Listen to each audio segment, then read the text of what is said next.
There are over 17,500 museums within the United States, welcoming over 850 million visitors each year. Did you ever wonder what goes on behind the scenes in museums, creating the displays and exhibits we all enjoy? Join us as we explore museums and their exhibits from the inside out.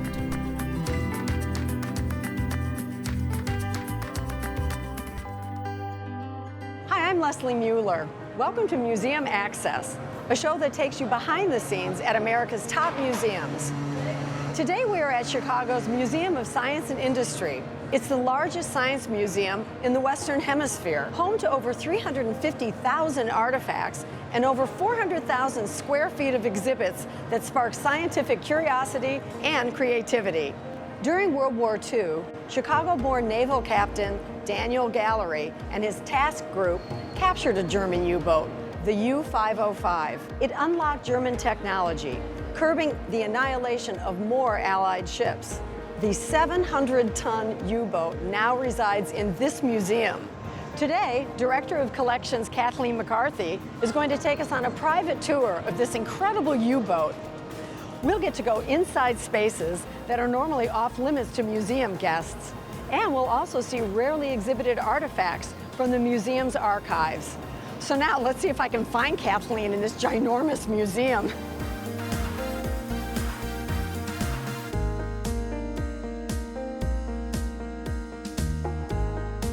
Kathleen, I want to thank you so much for joining us today. This is so exciting to be at your museum. Well, thanks. It's very nice to meet you, and we're glad to have you here. Oh, thank you. Now, tell me a little bit about, I know we're in the science area. Yeah. All museum science, right? But what is this behind us? This is one of our newer permanent exhibits called Science Storm. It explores science through natural phenomena. So all these sorts of natural phenomena that you'd see in the world, you go, huh, that's kind of curious. And a lot of scientists get that start. By when they're kids, they go, I wonder how that works. So here you can learn about chemistry and physics with hundreds of hands-on activities in there and lots of artifacts.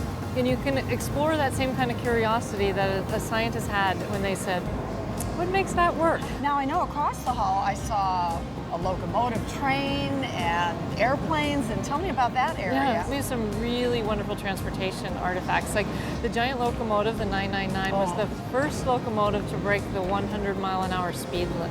Really? Yeah. Whenever that technology is introduced, people are nervous about it. So people thought, humans can't go that fast. What will happen to our heads will bodies? explode. Yeah. Besides the 999 locomotive, there's a model railroad that there's at any given time around 30 trains running. So you have commuter trains in the Chicago end of the great train story, and then you see trains going across the country all the way to Seattle. And then above the model railroad is a 727 airplane, a real one. That's the United? Yeah, the United plane. And so you can go in, and some of the floors have been replaced with plexiglass, so you can sort of see down in them. You have to tell me about the coal mine. I know I took the ride when I was a child, and I know it's very popular, but how did that get started? It's been here forever, hasn't it? Yeah, the coal mine was one of the exhibits that the museum first opened with. When it opened in 1933, it was about the only thing here at the time. And they worked closely with miners from southern Illinois they went into mines, they cast the walls of the mine to create the walls of the coal mine here. It's so realistic. Yeah. Well, and I remember as a child coming in and seeing the dollhouse. I think it's been renamed. It was Colleen Moore's dollhouse way back when, and now it's the Ferry, what is it now? Now it's been renamed the Ferry Castle. Colleen Moore's Ferry Castle. It's so beautiful. And we did that with Colleen Moore. So she lived, after her years in Hollywood, she moved to Chicago. She was very active in the museum for many years, and she would come and care for it. And it was with her involvement that we switched the name, because it fit a little more the story that she was trying to tell about who lived in the castle. It's so magical. Yeah. There's one more exhibit I want to tell you about. It's called Numbers in Nature. When we look all around us, there are patterns in nature, and these patterns can be extrapolated, and they're often used in design and architecture. And these same patterns exist in our bodies. They exist in the trees you see, in dry riverbeds. And the centerpiece of this exhibit is a mirror maze. Because a mirror maze is also a repeating pattern of triangles. So Guests can You go... physically go through this maze? An 1,800 square foot mirror maze. There is so much at this museum. You could spend days and not see all of it. And I don't care if you're 8 years old or 80 years old. Yeah. There's something here for everyone. And I know you have a big treat for us. Yeah. The U-505.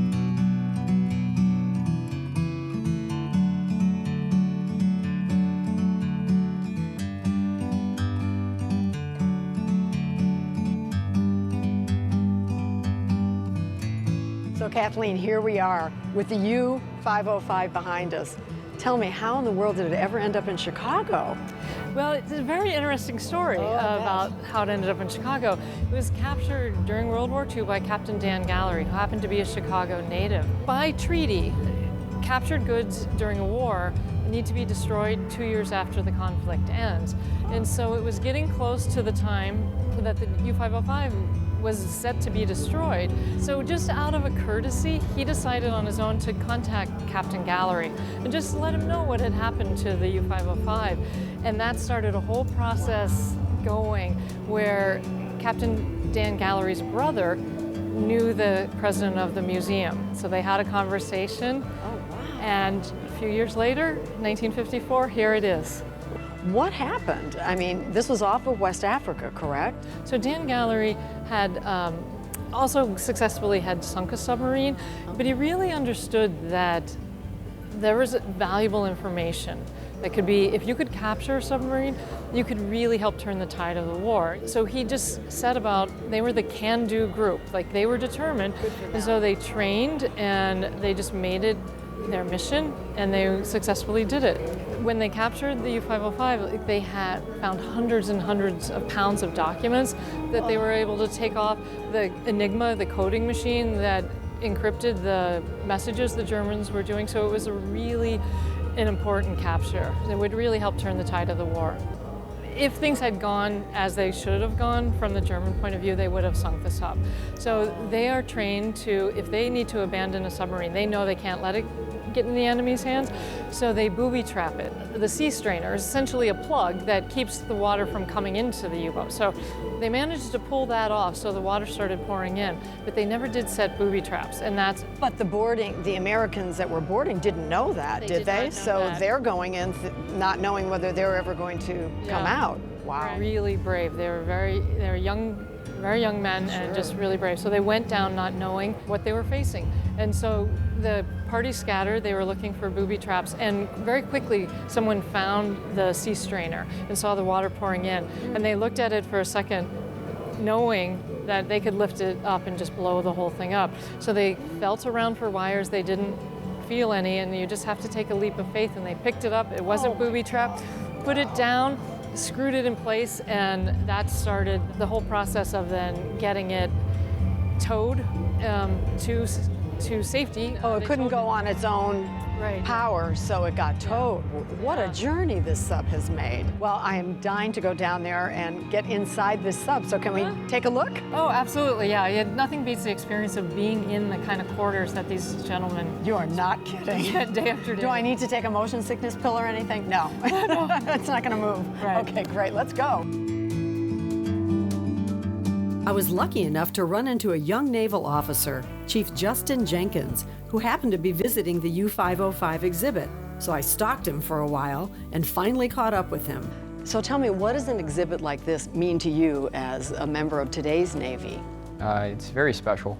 There's a lot of museums out there, and some of them have really captured great pieces of the Navy history. Being a member of today's Navy, I think exhibits like this are so important because they really remind us the most important thing, which is where we come from.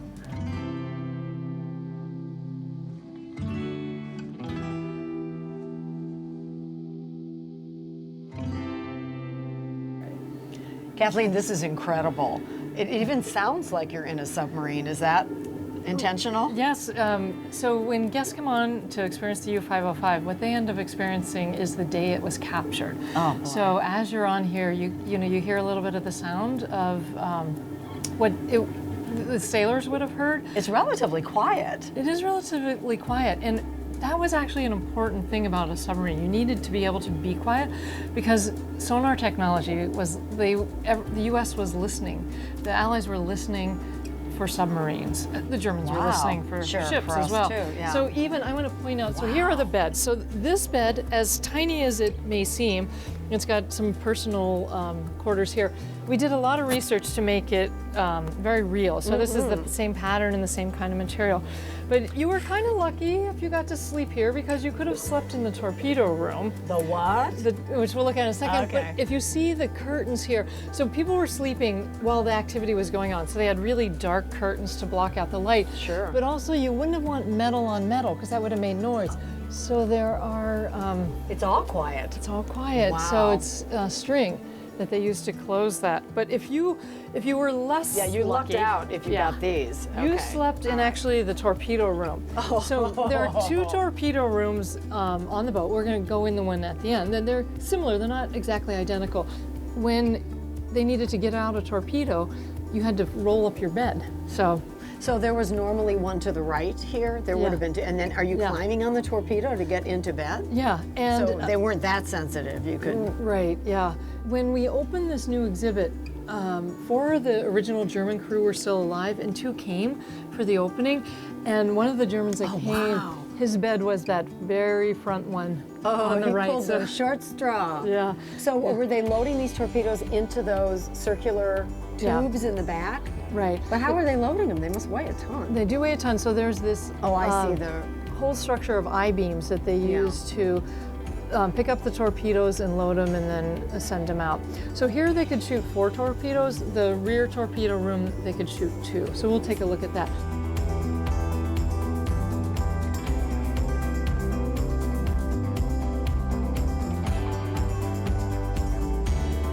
There are 2 bathrooms on the boat, and you said there was like, you know, For how many guys are on the boat, by the way? 59. 59 and 2 bathrooms. 2 Okay, bathrooms. I'm going to stop complaining. Yeah. And this front room would have been filled with all the food, and including the bathroom. There's not much extra space. lovely. So for the first part of the trip, there really was only 1 bathroom Yeah, available. because the other's food storage. Right. Yeah. Yummy. So yeah. Wow. So we can. Yeah, life on a sub.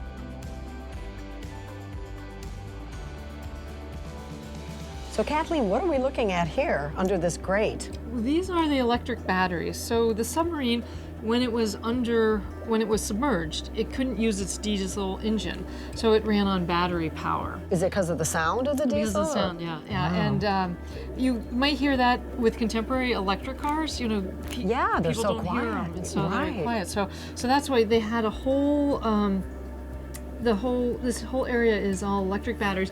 And you can see there's this little cart that slides back and forth. So somebody had, it's a little bit like the batteries in your car where you check the fluid levels in it. So somebody had to get down there on a regular basis and maintain the batteries. Wow.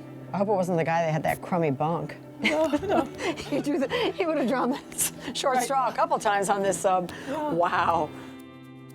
So this looks like a kitchen, kind of. Is that what this is? This is the kitchen. And so this kitchen cooked for 59 people on board. Boy, oh boy. So it's a very busy, active place. And there is a way from the kitchen if the cook needed to escape. You know, there's hatches all throughout. They can get onto the deck directly from the kitchen. So, but also there's a limited amount of fresh water. So, I mean, men didn't take showers very often. So imagine the smell. But all the fresh water was reserved for cooking. Oh, you know. sure. And the cook was the only one that was allowed to clean himself using fresh water because certainly if he, Made him popular. yeah, but it kept everybody else from getting sick. Yeah, that's true. So, yeah, so here is the sink was covered over. They're very efficient use of Wow, space that's a lot here. of dishes for such a small sink. Yeah. So these were really the communication centers of the submarine. Here they would be listening, like you said, to sounds and trying to find other ships, track them. And then here is the room where they did all the communication and encryption, sending out codes. But you can also see, I mean, it's really tried to make life on board pleasant. There is a record phonograph, player. I see. Yeah. And so there was about 80 records And I'm on hearing board. German voices. Is this all? Yeah, so this is to give Authentic. you sort of a sense of what it would have been like during the day. And then here you have, this was the captain's bunk. So he actually has a sort of somewhat of a private space with his own little desk and area. And right near the communications, Right. which makes sense. Right Yeah. near the heart of the sub. So Did I read somewhere that he was 6'1" or something, and all of these are 5 feet long? right, yeah, Oh, sweet dreams. yeah, That's yeah. not I don't so- think anybody rested very well on No, these. I'm sure. And look at these hatch doors. Oh my God. So this is we're like in the center of the boat, and this was the navigation center. So from here they steered the boats. We have these are reproduction seats, but we have these original seats that look a lot like bicycles, and Wait, there's. Oh, there's. Yeah. Wow. and so there's the conning tower that you see on top. This is the area to the conning tower, and the boat could also be steered from the conning tower if need be. But it also, you can see how straight these ladders are. If you were on deck and you needed to get down here quickly, you needed to be, we would normally think of a ladder as leaned a little bit Sure, to make at it an easy angle, to climb. yeah. You wanted to be able to get down quick. So you're hopping almost. Yeah, so you could jump if you needed to get down here. If you recall, we're really close to the conning tower, which the Germans used to escape. And the last thing they did before they headed up was remove this cover from the sea strainer. So Oh, this is water- the cover this that is the went cover, onto yeah. this. And so Oh water, my God, that's heavy. yeah, Wow. water was pouring in. And so they found this here, and they quickly felt around to make sure they're It wasn't booby trapped? booby trapped, and then lifted it up, put it in place, and then you put these on and screw it down. Now, this sea strain or cover is a replica. Since it's such an important part of the story, we Yeah. actually have the original out on display Protected and, yeah. where the boarding party is to I kind of see. say, you know, to tell that story about how brave they were to come in and Oh, yeah. just grab this. I mean, you don't know if you're about to blow yourself up by picking it up. Absolutely. Unfortunately, it And it's wasn't hard to booby believe trapped. that a 700-ton sub could be sunk from just that one With the water pouring in. Yeah. area with the water pouring Yeah. in. That's incredible. They came into a very dismal situation that they had to sort of feel their ways around in. Yeah. They understood a little bit about the makeup of the submarine, so they had a little sense of what they were getting Sure. into. But we recently found a naval lantern on the boat. You know, there's so many nooks and crannies, I down bet. in the That you didn't bilges. even know was there? We didn't even know it was there. That it's Wow. been there since 1944. Yeah. Wow. Yeah, That's so- incredible. So they had to, they had to bring their own lanterns, and they were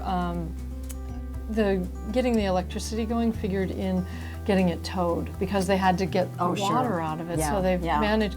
They were very clever, and they figured out a way to get the motor running so they could charge up the electrical system to pump out the water and then get it towed. Gee, the so. capture was only the beginning of the Yeah. of the fun. Yeah. Right. Yeah. Well, let's go behind me here and let's see what's down this hallway. More.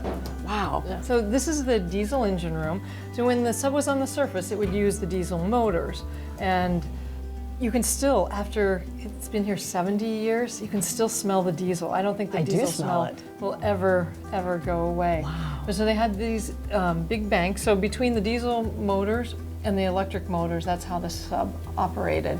And so we can walk through. You can see there's another escape okay. hatch here where you can get out to the deck.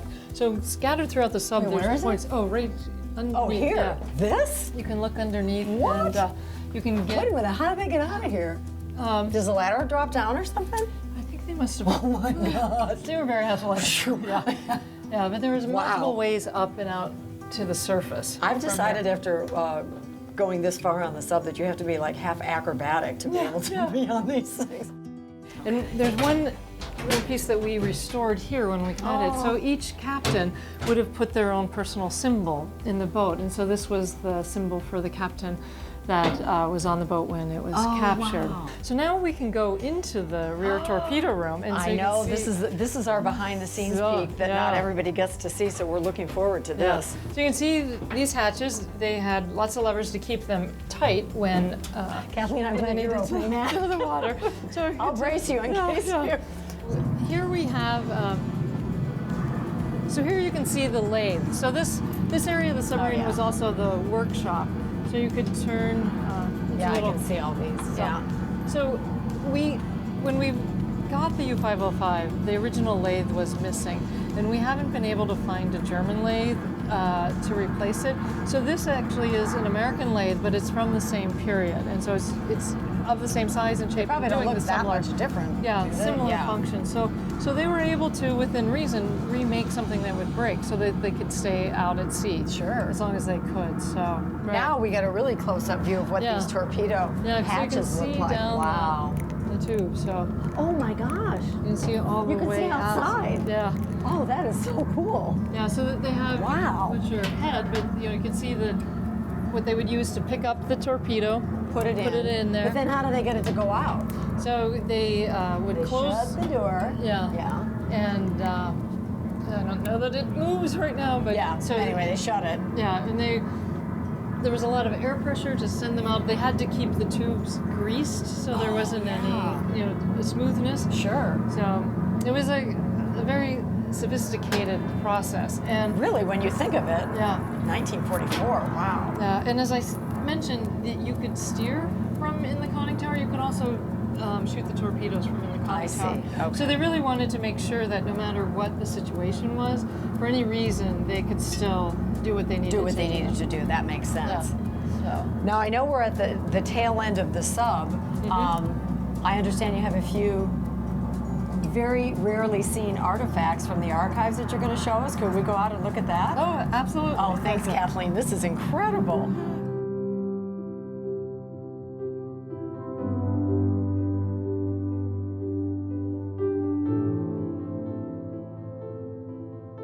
So Kathleen, this table looks like it's filled with wonderful artifacts from the U-505. Tell me what we're looking at here. We're going to look at a combination of U-505 artifacts and actually some from the American sailors that were part of the capture. So here we have something that's really special, and it was like more or less a scrapbook of the U-505. It recorded its commissionings from the start of it, and then just the day-to-day activities on the boat, the comings and goings. Would this just be an individual who would have been keeping this, or would have been somebody in the communications area, or? With this, I'm not quite sure who actually kept the journal on this. They had more official logs that were definitely kept, but this seems to be a much more personal sort of scrapbook. So you can see just in a variety of handwriting. So I think it was just sort of a collaborative effort. And Captain Dan Gallery, who captured the submarine, writes about this artifact in his book. Wow, so you what can a just sort of find. see, yeah, and there's some more, little photographs. So it's an amazing sort of story. What a piece You of can history, yeah. See sort of behind the scenes into the personality, the humanity of the sailors that were fighting on the other side of the war.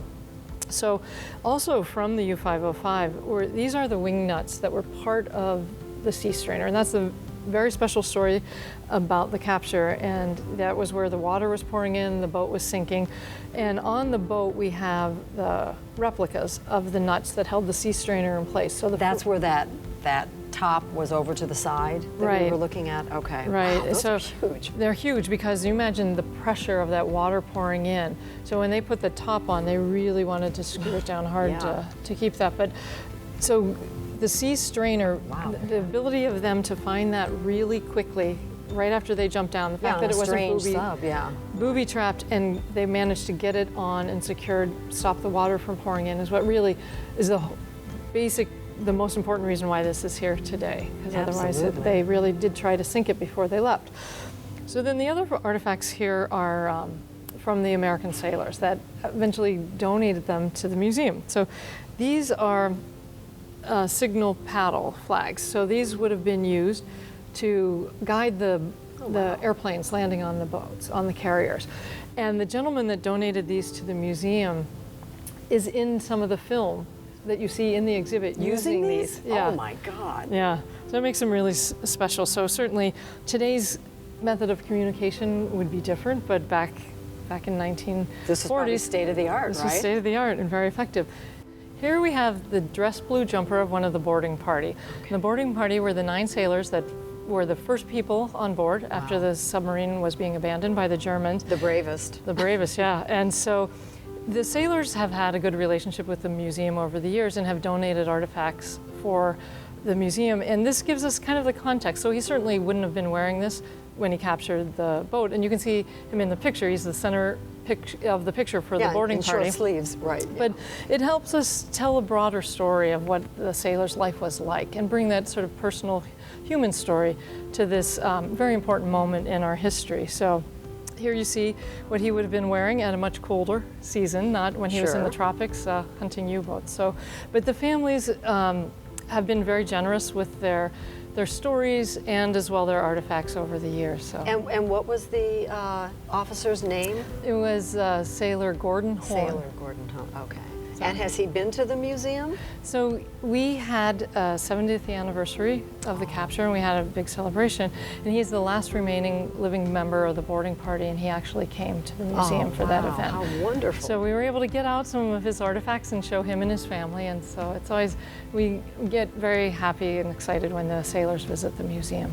It's beautiful, and thank you so much for sharing all these special artifacts with us, Kathleen, and for taking us on the tour of the boat and just giving us a history here at the Museum of Science and Industry about this. Really, it's a living monument to everyone that served our country. So thank you, thank you, thank you, thank you for your time today. Sorry, so I've got my gloves on. With your gloves on.